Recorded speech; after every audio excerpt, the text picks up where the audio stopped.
It's Two on the Aisle with me, Charles Gross, and Leslie Hoban Blake.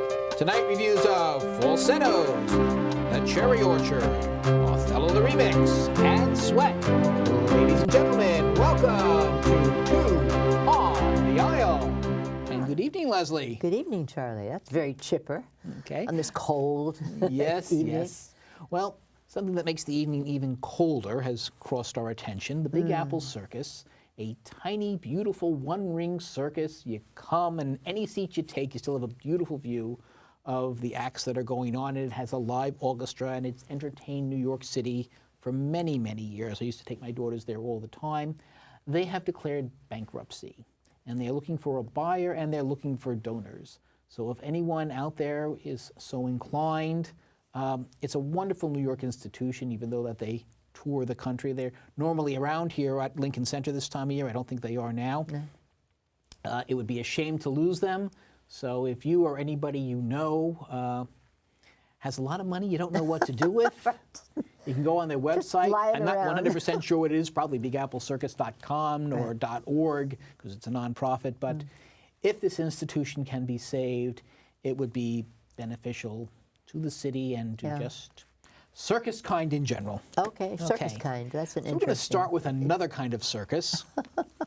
William Finn's Falsettos. Now, this is a combination. This is 2/3 of a trilogy that William Finn, who did the score, and James Lapine, who with Finn did the book and has directed most of the productions, including this one, came up with. The original March of the Falsettos took the theater world by storm, I think at roughly 1980. About 10 years later, when AIDS was at its height, the final chapter came, and obviously, given the presence of AIDS in the gay community, turned out a lot different, I'm sure, than the musical's creators had planned. Since then, the second and the third parts of this trilogy have been combined. It's very rare that we see the first one, called In Trousers, into something called Falsettos. I think it's been on Broadway once before, and now it's back with Lapine. And I took my daughter, Miriam, she's about the same age as I was when I first saw March, and her reaction to it was, what the? It comes out of left field. It starts with the lyric, 4 Jews in a room bitching, and it just doesn't stop. It's energetic, it's innovative. It really takes you by storm. Not quite as much in this production as in the past. But the story is told right here on the cover. Right. In the center, you have Marvin, beautifully played by Christian Borla. It's a wonderful cast. And he is in love with, he's married to Trina. Stephanie Block, Trina, but he's in love with Whizzer, who is played by Andrew Rannells, who's only half Jewish, right? Yes. And so and Marvin and Whizzer have a son named... No, Marvin and Whizzer don't have. Marvin and Trina have a son. I'm sorry. Named Jason. Jason. And because they have Jason, Marvin and Trina go to see Mendel, who is a therapist, played by. It's not so much that they see him because I think they just see him because they all need. Well, but they start out in marriage therapy, and then that doesn't work out. No, I don't. We never see them actually there together. They're separate. Okay. And he's been seeing Mendel, Brandon Uranowitz has been treating Marvin for several years. Then Trina comes, then Jason, and Mendel ends up marrying Trina. But the whole thing is Marvin wants everything. So he wants his relationship with Whizzer, but he also wants the family. He also wants Trina and Jason as his family. Well, this is and so in fact he's actually very upset when Trina remarries. And this is very prescient because when Bill Finn wrote this, there was no gay marriage. That was legal. There were no gay people raising children. And all of those things have come to pass. Maybe that's why the play doesn't feel quite as astonishing as it did to you in the 80s when you saw it. Because he was predicting things without knowing it. Well, what he does, for things, and which did not always happen, especially because everyone was so angry about AIDS, is he manages to balance the characters. He doesn't mind making Marvin into a very selfish, very self-centered person who ends up losing everything at the end of the first act. Well, he made them into real people. They didn't stand for anything. They weren't out there to teach us lessons. They were there. They were giving. It's a family story, and that's emphasized in the second part, And which brings in these two characters down here, who are the lesbians next door. Yes. Tracy Toms plays the doctor who takes care of Whizzer, and I don't have that young lady's name. Betsy Wolfe is her lover, who is a caterer and catering Jason's bar mitzvah. Right. Jason is being bar mitzvahed. He's questioning the significance of it. In the meantime, Marvin and Whizzer get back together. And while Dr. Charlotte is saying something bad is happening, and it turns out to be AIDS, and Whizzer is infected, and that ultimately brings everyone together as a family. So Marvin gets the family that he wants. Unfortunately, for a minute and a half, we have to lose Whizzer in order to get it. But it's a beautifully done show. I must say this. I think that the emotional life of the show was in what we saw. I'm afraid that it got pulled apart for me by the pull-apart set that David Rockwell built, a bunch of blue cubes and rectangles and triangles that could be formed into couches and tables and chairs. And if I hadn't seen that a dozen or 2 dozen or 3 dozen times off Broadway, we just saw it last year with blue also, but they were wooden. Why don't we take a look at it right now? Okay. Because we have some scenes, so let's take a look at Falsettos. Think about your footwork, okay? You gotta plan by the plate. We're sitting and watching Jason play baseball. We're watching Jason play baseball. We're watching Jewish boys who cannot play baseball, play baseball.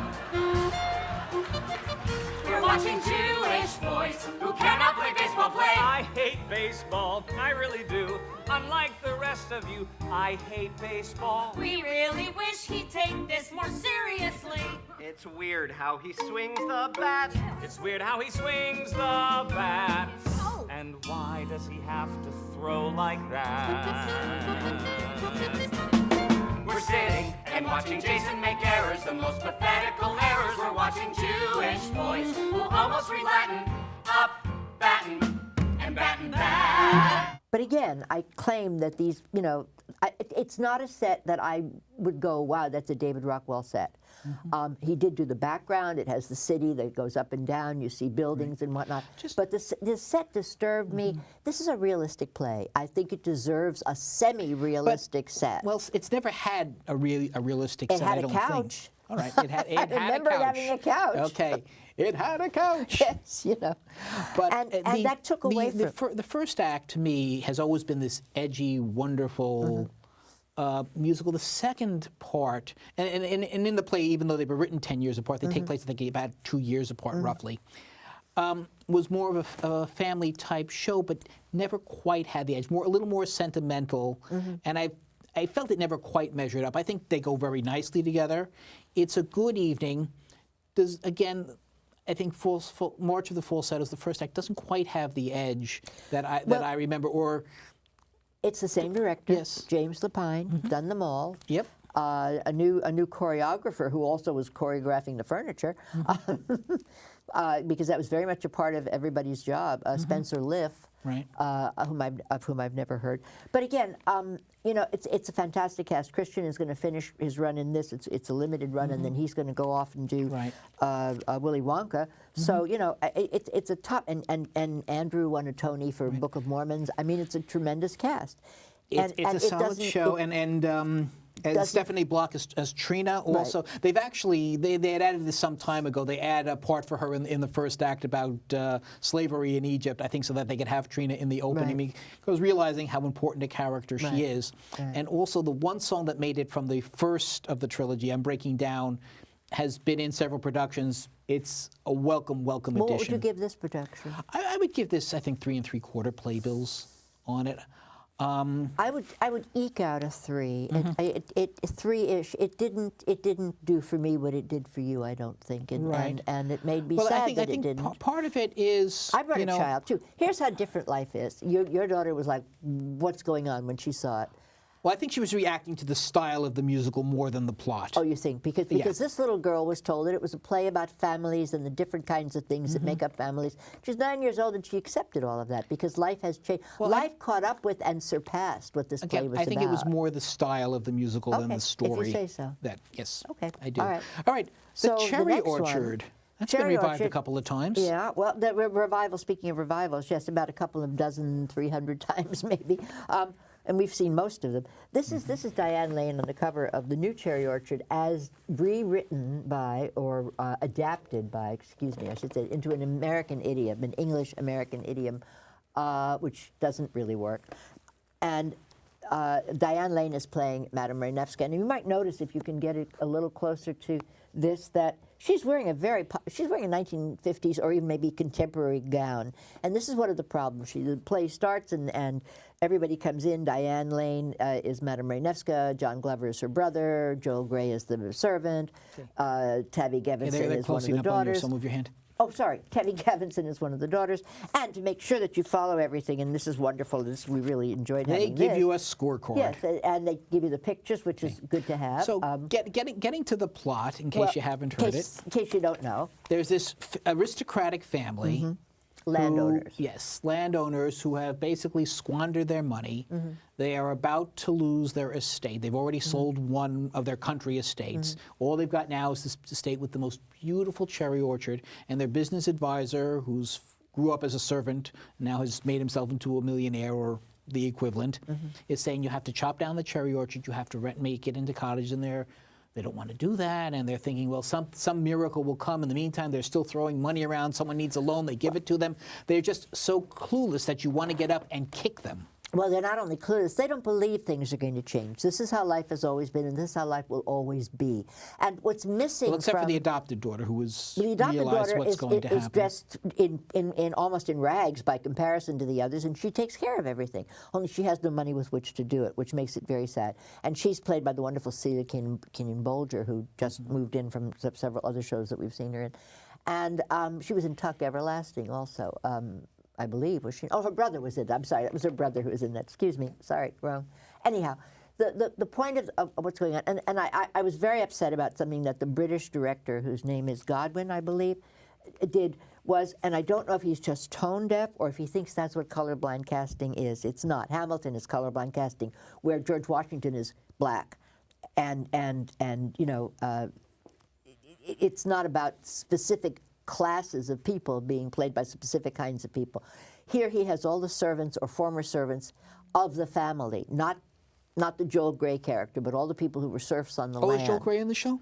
Yes, Joel Grey's in the show. I mentioned him at the very top. And Joel Grey plays the old servant. He comes on first and he's on at the last, and we can see a piece of that. And he gives one of the best performances in the show. Yes. Unfortunately, there's not too much of him to see. Not enough. Well, it's a small part. Yes. And we can see that if you want to watch that. Let's take a look at the cherry orchard.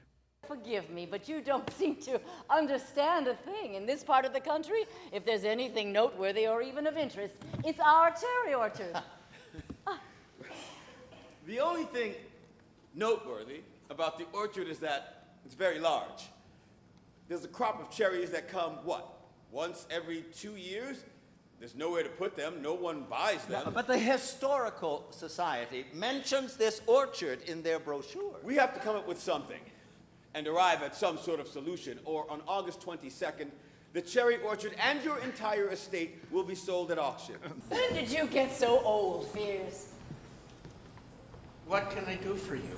She said you got old, Fierce. Well, I've been alive a long time. They were planning my wedding before your Papasha was even born. But what's missing is it's not just that the casting is tone deaf. The show is tone deaf. Everybody is acting in a different style. Everybody is acting, and it may be that the director doesn't hear American rhythms. You know, I don't know. I don't know what it is, but I blame the director for it because somebody's got to take the blame. The set is wrong. It's not the playwright. The cherry orchard is contemporary Calder mobiles hanging from the rafters. Okay, you know, but the whole production is not like that. The whole production is not that kind of modernistic look. And the costumes start out So you're basically saying it's not coherent. It's not coherent. It's disjointed and incoherent. And it never is. It's never Chekhov. It's never Chekhov. You never have the feeling for any of these people that Chekhov, that real Chekhov brings you. Well, I think what you have for these people is you just want to say, shake them and You say, wanna hey, shake them. open your Absolutely. eyes. What you never feel really is sorry for them. I mean, you should.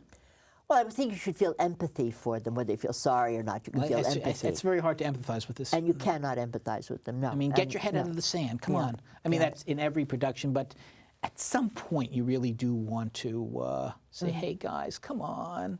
Well, she's aware of it. I mean, the brother's not aware of it at all. He just wants to play pool, and Right. he fritters his money away that way. She gives it away out of the goodness of her heart. She cannot get out of, I'm the aristocrat, I'm the rich lady, I'm generous, and The I lady can't of the manor, that is her role. Yeah. And your conclusion? Because of the wonderful cast and Joel Grey, I would give it a 2. But that's I think I would bump generous. it up to a 3. No. Okay. Okay. Sorry, Stephen Karam, that show doesn't, the script doesn't work either. Well, speaking of adaptions by classic playwrights, this is Othello the remix. And since you brought Hamilton into the the conversation, I'm going to say Hamilton is a traditional Broadway musical that utilizes rap and hip hop, among other genres. It also has jazz and a very, very good 60s pop tune. This is a rap musical. Oh, hip-hop. Rap, They hip-hop. call it has hip-hop. a DJ. It is, all the characters are now, it's the Othello story, but now all the characters are rappers. Othello is the king, he's the top dog, and Iago. Iago's the villain. He is still the villain, and he's upset because he's third on the billing. And he thinks he's been with the outfit a long time, and why are they putting Cassio in front of me? And you have 4 very talented actors, the Q brothers, G and J, plus Jackson Doran as Cassio, and Pastor Pringle as Othello. All excellent. They do all the roles, including the female ones, a little campy at times. The one woman who does not appear is Desdemona. I mean, she's mentioned, you see her, but there is no live actor playing it was her. done very well.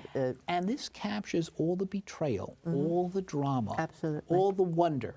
Is it as sophisticated lyrically as Hamilton? No, but they're up against a very... It's pretty sophisticated. It is. They get in. It is well done. That song, Why I Hate the More, I think we have a bit of that we can show. Okay. Well, let's take a quick look at Othello the remix.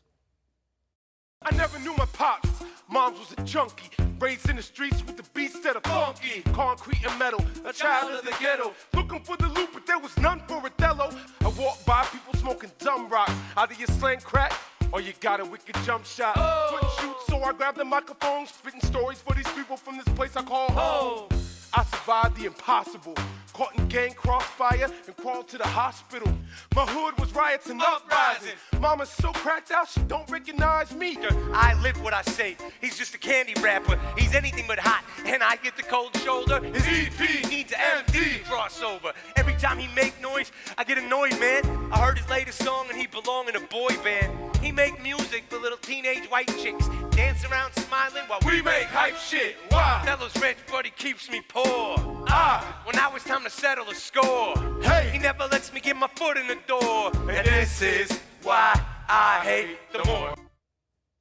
But you could actually see. Don't get me wrong. This is a musical. Absolutely. And, with a strong book, a strong story, and strong performances. And you see Iago's pain and envy and jealousy right off the bat. It's right there. And Othello's joy. And then anger, and you say, "Oh, you want to go up and say, no." Yeah. Well, again, you want to shake people. You're just into shaking people tonight. And Cassio, a certain naivety, it's a certain foolishness, for lack of a. He's getting a little too caught up in it, and everyone is just letting Iago. Well, this is one of 2 Othellos this season. The next one is going to be the traditional kind with Daniel Craig, David Oyelowo. Speaking of and I'm not sure who the other person is, but Daniel Craig is going to be Iago. And it's down at New York Theatre Workshop, so we're going to be able to compare it. Well, I would say that this is a wonderful way to introduce Shakespeare to people who might be opposed to Shakespeare, because people will see this and they'll say, you know what, I really want to see the source. The brothers also did the Comedy of Errors. It's not their first time at the Shakespeare rodeo, as it were. Right. But what would you give it? For what this is, I would absolutely give it 4 playbills. I really had a good time. I think it deserves it. I think it does a wonderful job in a very small stage and a very tight, very beautifully constructed piece. It's very well done. Very well done. It's extremely well done, and I think our friends downtown with the traditional Othello are going to have. Yeah, this is a mark. They're going to get a run for their money. They're going to have to really. Well, give us something They special. got some star power down there. We'll see how that matters. Well, This is not star power. This is sweat. The only person I knew in this cast before going in was the gal from Younger and Hedwig. Right, she plays the boss. Her name is Miriam Shore, and she was in the original Hedwig. She plays Sutton Foster's boss, and who I have to say, in a tribute to the way her character is, I did not recognize her. I didn't realize this was the same actress. I was amazed. I was looking for her because I knew she was in it. I was looking all over the place. She plays the boss on Younger, not in this play, yes. Well, she plays, no, in this play she basically plays a worker in a factory who's passed out drunk most of the time. Most of the time. And understandably so. The playwright, Lynn Nottage, who's a Pulitzer Prize winner who wrote this play, and is a very serious playwright, and I don't know whether she knew, how could she know? Nobody knew what was going to happen and what Trump's thing was going to be. A play takes a long time to write. She went to Reading, Pennsylvania, which was listed as the poorest working class town in America. And she went there and she interviewed people, and she came back and wrote this play, which is about people in a factory. And in 2009, when it opens on two guys, a white guy and a black guy, and they're meeting with their parole officer. And you don't know what's really going on. And then you're brought back idea. to 2000, and you find out what's happening. And they're in a bar. They're almost always in the bar, and they're all talking, and they're talking about how the factory work is moving along, but they're not sure what's going to happen. And other factories are closing, and you go, oh, this is about what's going. From 2000 to now, this is what happens. Well, we meet the people who run the bar. We meet the mothers of these two boys who work in the factory. And our friends. One of them is like a multi-generational one. One is a black woman, and their friendship is strained when the black woman gets a management promotion over the other woman who has seniority. And says, I'm still your friend, and I'm going to watch out for everybody. Right. And then, of course, the management people over her start to screw everybody up, and she has to take the blame for it. She takes the heat. Well, she's the low manager on the totem pole. And she's trying really hard to for her to stick up for her friends. And what is wonderful about this play, you may not agree with the stands that the characters take, but everybody gets heard. It's balanced. The playwright, you may take a side. The playwright does not. Well, she did not know what was going to happen during this election. But irrelevant. It's so perfect for now, though. These are the people who ostensibly voted for Trump.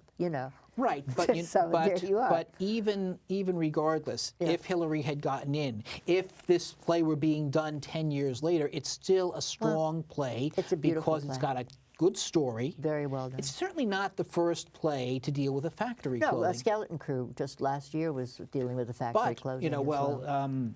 But that was an all-black factory, so that was a little different. But here it's a mixed race. You have right. an assistant bartender who becomes a scab because, listen, this is the only way I'm going to get my chance in the factory. And he's a Latino, so and he didn't belong in either. He was very quiet, very you sort of don't notice him at first. It's Carlo Alban from the Labyrinth Company, and a fine young actor, really fine young actor. Right. It's beautifully done. I don't know all the actors who were in it, but it does take a little while to get your footing with it because it starts 10 years and then the flashback and wait, what happened to the boys? I'm sorry we don't have anything to show. The public didn't do it No, the public at all. has unfortunately not been doing B-roll for their productions. They're not except for Hamilton. But they don't seem to need it. They have a very strong subscriber list. All of these shows are sold out. There's another one down there that we haven't seen called Party People. I'm not sure whether that's going to let us in or not at this point. Well, we'll find but out. Anyway, what would you give this? I would give this 4 playbills. As a serious play, and I don't know whether a play like this could move. We've tried to move serious plays to Broadway, and they don't always make it. But I would certainly like to see it get a longer run. I think people should see this. I agree. And we have a little more time, so would you like to talk very quickly about the other play we saw at the Public? Sure, absolutely. The other play that we saw at the Public, which also has no... is called Women of a Certain Age. Right. I should be the one to talk about that as a woman of a certain age. Right. But it's the third in the series of Richard Nelson plays about the Gabriel family. And it's speaking of multi-generational families, and it's a similar theme. This particular play in the series takes place on election night, but they don't know who's going to win. They've gone to vote, and now they're having dinner, and they're going to sit down and watch the results. So nobody knows they seem to be Hillary people in this room. I would say so, but the thing is, you know, one of the promotions of the play, they said, well, we have this trilogy and it's going to come during the election, and it's going to be written during the election, so it's relevant.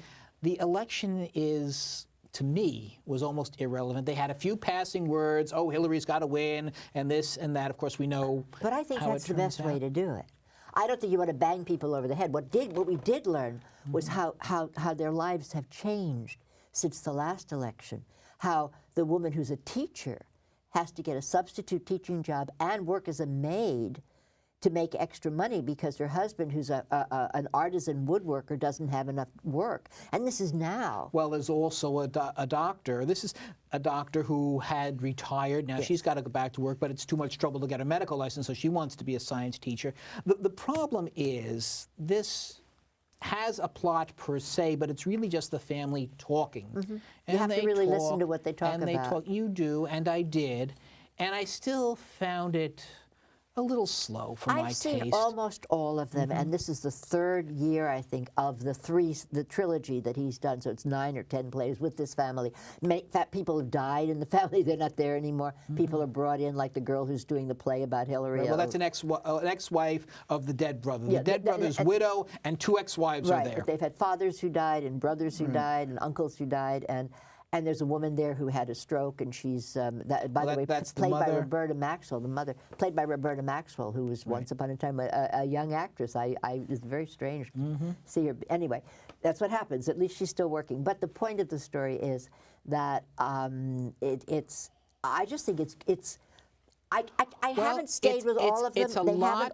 It's a lot like Sweat in that you're looking, and like Cherry Orchard for that matter, in that you have a family in decline. Right. But you don't have the strength, it doesn't have the strength of either play, and it kind of drones on, and it's a family conversation, which is very nice if you're sitting with your family discussing, but as a dramatic play, I don't think it had enough to make it interesting. And I'm just sitting there and I'm thinking, ugh. I'm going to disagree with you in this way. Because I've seen so many of them, some of them put me to sleep, I'll be honest with you. They just didn't grab me. But this one, because of the sideways way that it was approaching, I realized it wasn't talking out specifically, and I had to listen very hard. And because of that, I stayed with every single word, and I was very moved by it. I liked it better than the one that came before it, but I would still only give this 2.5 playbills. I would give this 3.5. I think that it's an extremely fine kind of playwriting that you can't always get away with. Even Richard Nelson hasn't always gotten away with it, but I think in this particular case he did. And J.O. Sanders is the husband of oh goodness, somebody else, but Marianne Plunkett, who's the widow of his brother, is actually J.O.'s wife. Yes. So they've been doing this now for 4 years. It's wonderful that they get to do this. Well, it's nice to get on something extended, but takes like place in this, Rhinebeck, New but York. I also. did not. Yes, that was where I had spent my wedding night, but. That's another not sure story, and we're I not going to go didn't into know about that. because that is our show for Not tonight. only, okay. So when you go to the theater, look for Leslie and me, us too. On the aisle.